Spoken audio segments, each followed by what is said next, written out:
Hello everyone, and welcome to the Missouri School Boards Association's Board Report for the month of August. We thank you for the opportunity to share some news and information during a few minutes of your board meeting. We begin with the effort to prevent the legislature from overriding the veto of House Bill 253, the harmful tax cut bill that would mean significant reductions in state funding for our schools. While House Speaker Tim Jones has said he currently doesn't have the votes for an override, it's still possible an override attempt may be made during the legislature's veto session in September. Governor Jay Nixon told an audience at the recent Administrators Conference, sponsored by the Department of Elementary and Secondary Education, the tax cut bill is an unaffordable experiment that would force dramatic cuts to education.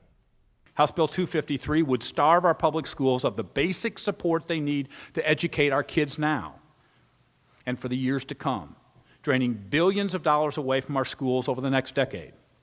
Such an attack is unprecedented. Its effects would be permanent, and it must be stopped. Nixon also said he believes many legislators who voted for the bill did not understand its implications.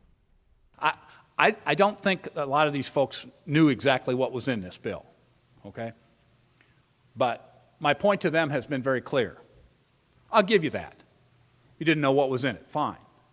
If you do something where you don't know what's in it by one time, that's an excuse. If you come back and vote to override me, you lose the ability to say you don't know what you're doing. You lose the ability to say, hey, I didn't know what was in there. MSBA is among the 40 organizations that make up the Coalition for Missouri's Future, a group that's been working this summer to prevent the veto override.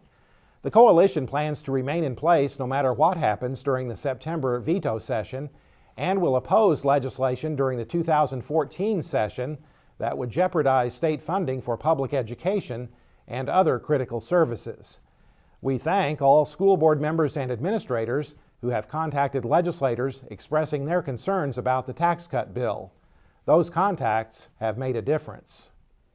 Meanwhile, in Washington, the U.S. House of Representatives has now passed its version of the reauthorization of the Elementary and Secondary Education Act, currently known as No Child Left Behind.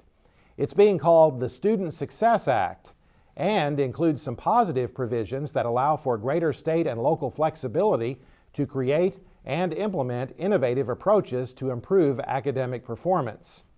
Specifically, it ensures the U.S. Department of Education will not encroach on local school board governance. We'll keep you updated on the progress of this legislation as it makes its way through Congress. Be sure to register for the 2013 MSBA Annual Conference in cooperation with the Missouri Association of School Administrators. This year's event is scheduled for October 3rd through 6th at the Lake of the Ozarks. Here's a brief look at the conference.